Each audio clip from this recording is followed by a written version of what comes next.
एक गांव था। वहां एक लड़का रहता था। उसका नाम श्याम था। श्याम एक गरीब परिवार से था। बचपन उसका खेलते कूदते बीत गया। श्याम जब थोड़ा बड़ा हुआ तो हवाई स्कूल जाने लगा। पढ़ने में श्याम अच्छा था। सरकारी स्कूल में जितना वह पढ़ सकता था वह पढ़ चुका था। श्याम अब शहर जाना चाहता था। पढ़ाई के लिए श्याम ने अपने पिता से कहा, मैं शहर जाना चाहता हूँ पिताजी। पढ़ लिख कर एक बड़ा इंसान बनना चाहता हूँ।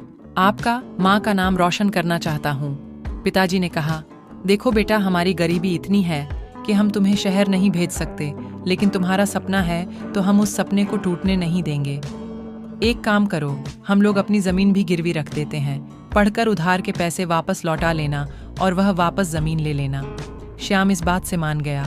जमीन गिरवी रखकर जो पैसे मिले, श्याम उस पैसे को लेकर शहर चला गया। अगली सुबह एक बड़े से कॉलेज में एडमिशन 2 दिन के बाद उसे क्लास ज्वाइन करना था। दूसरे दिन सुबह उठकर फ्रेश होकर एक पुराना शर्ट और जीन्स पहनकर कॉलेज की ओर चल पड़ा। सभी बच्चे क्लास में आए, टीचर आए। श्याम आखिरी शीट में बैठा हुआ था। वह बाकी बच्चों को देखकर दंग रह गया। सब लोग अच्छे कपड़े पहने हुए थे। उनका रहन सहन श्याम से बिल्कुल अलग था। श्याम यह सब देखकर उदास हो गया। टीचर ने कहा, सब अपना अपना परिचय दो। जब श्याम की बारी थी बोलने की तो टीचर ने कहा, तुम कहाँ से आए हो, किस तरह के कपड़े पहने हो। तब सब उस पर हंसने लगे। सब श्याम का मजाक उड़ाने लगे। गांव का है, गंवार है। ये सब सुनकर श्याम डर सा गया था। उस दिन शुरुआत हुई अकेलेपन की। श्याम अपने कमरे में जाकर रोने लगा। उसे खुद के हालातों से नफरत होने लगी। श्याम अपनी गरीबी से नफरत करने लगा, पर करता तो क्या करता। उधार के लिए गए पैसों से अपने शौक को पूरा तो नहीं कर सकता था। श्याम रोज क्लास जाता, वहां लोग उसका मजाक बनाते चिढ़ाते। अकेले एक सीट में बैठकर श्याम मन ही मन रोता रहता। कोई भी उसका दोस्त नहीं था। इतने बड़े शहर में श्याम एकदम अकेले था। पूरा दिन रूम पर पढ़ता, कॉलेज में पढ़ता और सिर्फ पढ़ता ही रहता है। श्याम अकेले हो जाने की वजह से घुट रहा था। माता पिता से रोज बात नहीं कर सकता था। उस समय फोन नहीं हुआ करते थे। कुछ साल के बाद उसी कॉलेज में एक स्टूडेंट को बुलाया गया जो एक बहुत ही बड़े से कंपनी का सीईओ था। उसकी साल की इनकम 50 करोड़ से ज़्यादा थी। उसे एक मोटिवेशनल स्पीच के लिए बुलाया गया था।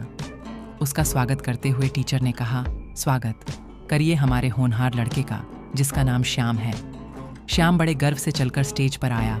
उसने स्पीच के पहले कहा कि मैं यह नहीं बताऊंगा क्या पढ़ना है, कैसे पहना है, बल्कि आज मैं आप लोगों को बताऊंगा कि आप मानसिक रूप से कैसे मजबूत हो सकते हैं और अपने जीवन में सफल हो सकते हैं। श्याम ने अपने बीते हुए पलों को बताया। श्याम ने कहा, मैं तब अकेले हो गया जब मेरा अंदर का दोस्त ने साथ छोड़ दिया।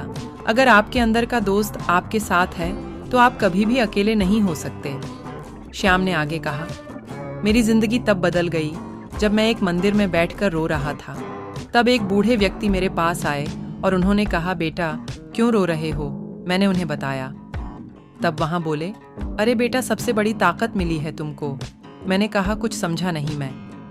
तभी वह बोले, बेटा वह देखो, वहां 5 लोग बैठकर पढ़ रहे हैं। उनको गौर से देखो, पढ़ कम और मस्ती ज्यादा कर रही है। पर वही तुम अकेले बैठकर पढ़ रहे हो तो तुम्हारी क्षमता उनसे कई ज्यादा है।